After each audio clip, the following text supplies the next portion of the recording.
8 દશકા સુધી દેશની 5મી પેઢીમાં સુરોની મીઠાશ ભેળવનાર શ્રી લતા મંગેશકર અનંતની યાત્રાએ ચાલ્યા ગયા।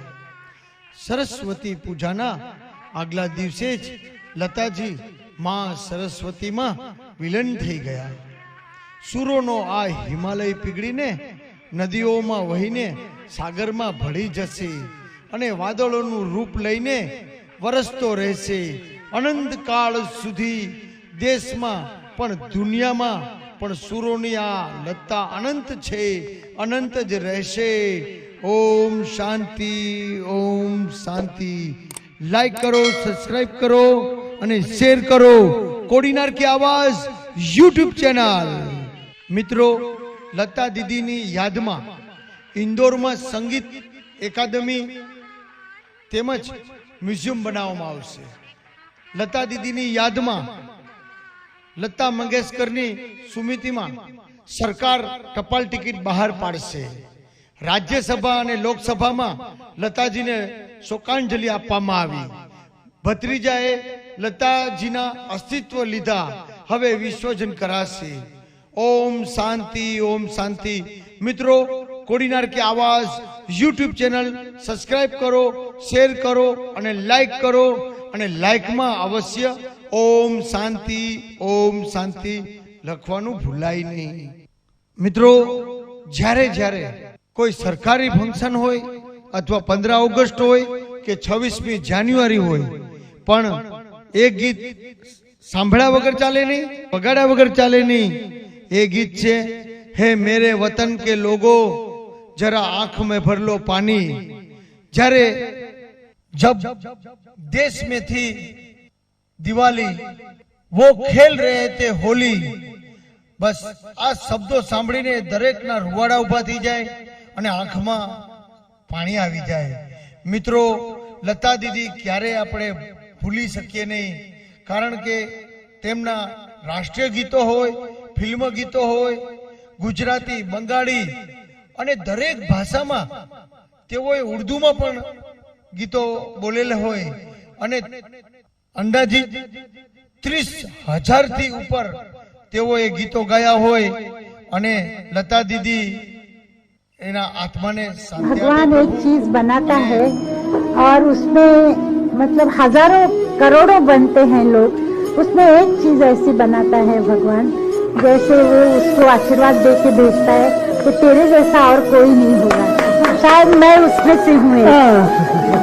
અને એક વખત તો એવું થયું કે સીઆઈડી બંધ થઈ ગઈ અને લતા દીદીને ખબર પડી કે સીઆઈડી જે ચેનલ છે સોની ટીવીમાં આવે છે, એ ચેનલ જે સિરિયલ બંધ કરવામાં આવી છે।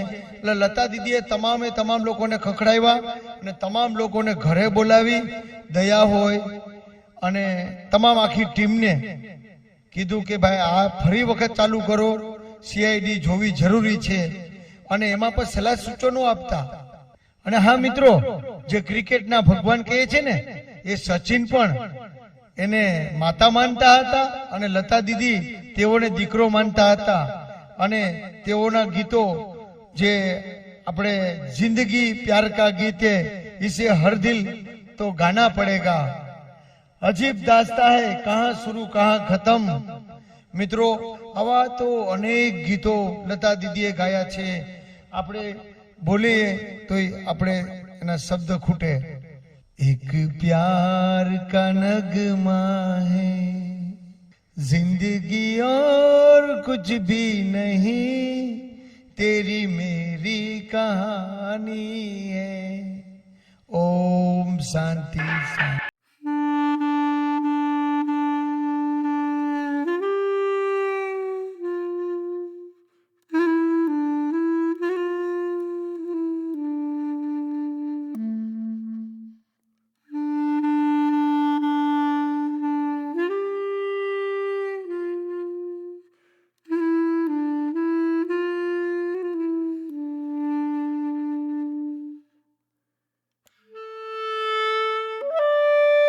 की आवाज YouTube चैनल जेके में सब्सक्राइब करो अने लाइक आपो।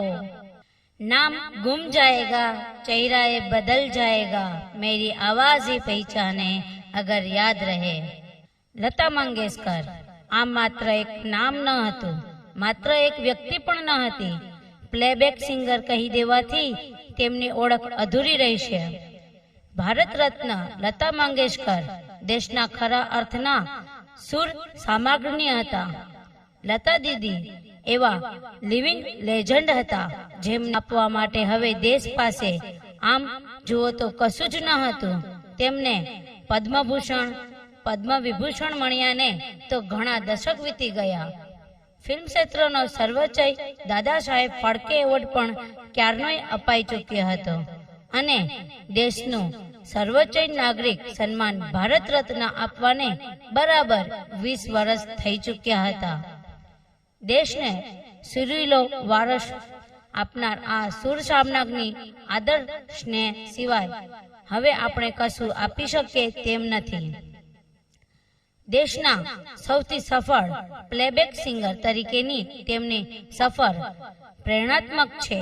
વધારે પડતો તીણો એટલે કે પાતળો અવાજ હોવાથી અભિનેત્રીઓ ઉપર જામશે નહીં એમ કહીને જેમને રિજેક્ટ કરી દેવાતા હતા. એ સિંગરે પછીથી એવી સફળતા મેળવી કે તેમનો અવાજ અભિનેત્રીઓ માટે પ્લેબેક સિંગરમાં માપદંડ ગણાવા લાગતો. ફિલ્મ નિર્માતાઓ તેમની ફિલ્મોમાં એટલીસ્ટ એક ગીત લતા દીદી પાસે ગવડાવીને ધન્યતા અનુભવતા હતા. ફિલ્મના મ્યુઝિક આલ્બમની ક્રિએટિવ લાઇનમાં લતા મંગેશકર નામ હોય તો સફળતાની ગેરંટી રહેતી. તેમનો જન્મ 28મી સપ્ટેમ્બર 1929ના રોજ ઇન્દોરમાં થયો હતો. પિતા દીનાનાથ મંગેશકર મરાઠી કોંકણીના જાણીતા સંગીતકાર હતા. ગુજરાતી બિઝનેસમેન શેઠ હરિદાસ રામદાસ લાડના દીકરી સેવંતી દેવીની સાથે દીનાનાથ મંગેશકરે લગ્ન કર્યા હતા. સેવંતી દેવી લગ્ન પછી શુભમતી દેવી નામ પડ્યું હતું. આ શુભમતી દેવી લતા દીદીના માતા હતા. બાળપણમાં લતા દીદી મોસાળમાં રોકાતા ત્યારે નાનીમા પાસેથી ગુજરાતી ગરબા શીખતા હતા. પિતા સંગીતકાર હોવાથી 5-7 વર્ષની વયે જ તેમણે સંગીતની તાલીમ મેળવી લીધી હતી. પિતાની હયાતીમાં જ એક મરાઠી ફિલ્મમાં તેણે પહેલીવાર કંઠ આપ્યો, પરંતુ તેમનો અવાજ ખૂબ જ પાતળો હોવાનું કારણ આગળ ધરીને એ ગીતને પડતું મૂકવામાં આવ્યું. 1942માં હાર્ટ એટેકથી પિતાનું નિધન થયું. પછી પરિવાર આર્થિક સંકળામણમાં મુકાઈ ગયો. આર્થિક તંગદિલીના કારણે જ લતાજી ક્યારેય શાળાએ પણ જઈ ન શક્યા.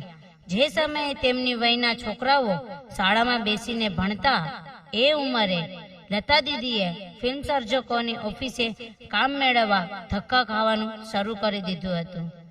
પરિવારને મદદ કરવાનું હેતુથી 13-14 વર્ષે તેણે મરાઠી ફિલ્મમાં ગાવાનું શરૂ કર્યું. મરાઠી ફિલ્મમાં શરૂઆતના નાના મોટા રોલ પણ કર્યા. માતા એક સપૂત કી દુનિયા બદલ દે તું સોગંદથી તેમની હિન્દીમાં પ્લેબેક સિંગર તરીકે કારકિર્દી શરૂ થઈ. ઓછા બજેટની મરાઠી અને હિન્દી ફિલ્મોમાં તેમણે નાની મોટી ભૂમિકા કરવાની સાથે સાથે ગીતો પણ ગાયા. એમાંથી મોટા ભાગના ભજનો હતા. પરંતુ વર્ષો બાદ એ જ લતા દીદીનો પાતળો અવાજ શશાધર મુખર્જીની પૌત્રી કાજોલ માટે દિલ વાલે દુલ્હનિયા લે જાયેંગે ના મેરે ખ્વાબો મેં જો આયે સોંગમાં મળે એ માટે આદિત્ય ચોપરાએ લતા દીદીને ખાસ વિનંતી કરવી પડી હતી. ખેર 1948ની મજબૂર ફિલ્મનું ગીત દિલ મેરા તોડો મુझे કહી ક્યા ના છોડા ગીત રિલીઝ થયું અને એ વખતના ફિલ્મ નિર્માતાઓ, સંગીતકારો, દિગ્દર્શકનો નજરિયો થોડો બદલાયો. ગુલામ હૈદરે જ લતા દીદીને એ ફિલ્મમાં તક આપી હતી. લતા દીદીએ વર્ષો પછી એક ઇન્ટરવ્યુમાં ગુલામ હૈદરને પોતાના ગોડફાધર ગણાવ્યા હતા. મોટાભાગ ફિલ્મ સર્જકો પાતળો અવાજ છે એમ કહીને જ્યારે લતા દીદીને રિજેક્ટ કરતા હતા ત્યારે ગુલામ હૈદર એકમાત્ર એવા વ્યક્તિ હતા જે કહેતા હતા કે એક દિવસ એવોય આવશે કે ફિલ્મ સર્જકો સંગીતકારો લતા પાસે આવીને એક ગીતમાં કંઠ આપવાની વિનંતી કરતા હશે. દશકા પછી ગુલામ હૈદરની એ વાત અક્ષરક્ષ સાચી પડવાની હતી.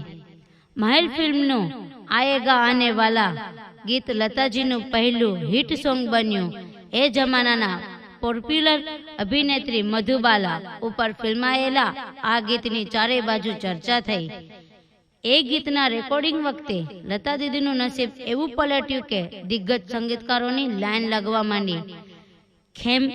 ખેમચંદ્ર પ્રકાશ, અનિલ વિશ્વાસ, શંકર જયકિશન, નૌશાદ, એસ.ડી. બર્મન, સી રામચંદ્ર, હેમંત કુમાર, શલિત ચૌધરી, ખેયાત, રવિ, રોશન, કલ્યાણજી આનંદજી, વસંત દેસાઈ, મદન મોહન, ઉષા ખન્ના જેવાએ વખતના ટોચના સંગીતકારોએ તેમની પાસે ગીતો ગવડાવ્યા. પછી તો પુરસ્કારોની વર્ષા થઈ. વર્ષ દર વર્ષે એક પછી એક હિટ સુપરહિટ ગીતો આવતા ગયા અને લતા દીદી લોકપ્રિયતાના નવા શિખરો સર કરતા ગયા. ભારતીય અભિનેત્રીઓ ચાર જનરેશન સુધી તેમણે અવાજ આપ્યો. જે લતા દીદીની 19-20 વર્ષની વયે 30 થી 35 વર્ષની અભિનેત્રીઓ માટે કંઠ આપતા હતા. એ જ લતા દીદીએ 75 વર્ષની વયે 19 થી 20 વર્ષની અભિનેત્રીઓ માટે કંઠ આપ્યો. 35 થી 36 ભાષામાં 30,000 ગીતો તેમના નામે બોલે છે. ભજનો, પદો, ગીતો, ડાન્સ, કવાલી, ગઝલો, ગરબા જેવા કેટલાક સ્વરૂપોને તેમનો અવાજ મળ્યો છે. એ મેરે વતન કે લોગો જેવું દેશભક્તિથી છલકાતું ગીત સાંભળીને દેશના પ્રથમ વડાપ્રધાન જવાહરલાલ નહેરુની આંખમાં આંસુ છલકાયા હતા. એ કિસ્સો બહુ જ જાણીતો છે. તેમનો અવાજની અપાર ગહેરાઈનો પરચો મળે છે. તે જમાનાના 3 સર્વાધિક લોકપ્રિય ગાયકો મુકેશ, રફીક અને કિશોર કુમાર સાથે તેમણે અનેક ગીતોના કંઠ આપ્યો હતો. 1949માં મુકેશ સાથે શરૂ થયેલી યુગલ ગીતોની ગાવાની સફર રફીક, કિશોર કુમાર, મન્ના ડે, હેમંત કુમાર, તલબ મહેબૂબથી લઈને ઉદિત નારાયણ, કુમાર શાનુ, સોનુ નિગમ, શાન સહિતના ગાયકો સુધી લંબાઈ હતી. ગુલામ હૈદરથી A.R. રહેમાન સુધીના સંગીતકારોના ગીતોને તેમણે કંઠ આપ્યો હતો. તેમના ગીતો મધુબાલાથી લઈને પ્રીતિ ઝિંટા સુધીની અભિનેત્રીઓ પર ફિલ્માવ્યા હતા. એ તેમના દાયકાઓ લાંબા કાર્યકાળોના અને વિશાળ રેન્જનો પરિચય આપે છે. એટલે જ લતા મંગેશકર માત્ર એક નામ નથી, માત્ર એક સિંગર નથી, ખરા અર્થમાં દેશના સુર સામ્રાજ્ઞી છે. मेरी आवाज ही मेरी पहचान है. अलविदा लता दीदी, अलविदा. कोडिनार की आवाज यूट्यूब चैनल JK मेर सब्सक्राइब करो.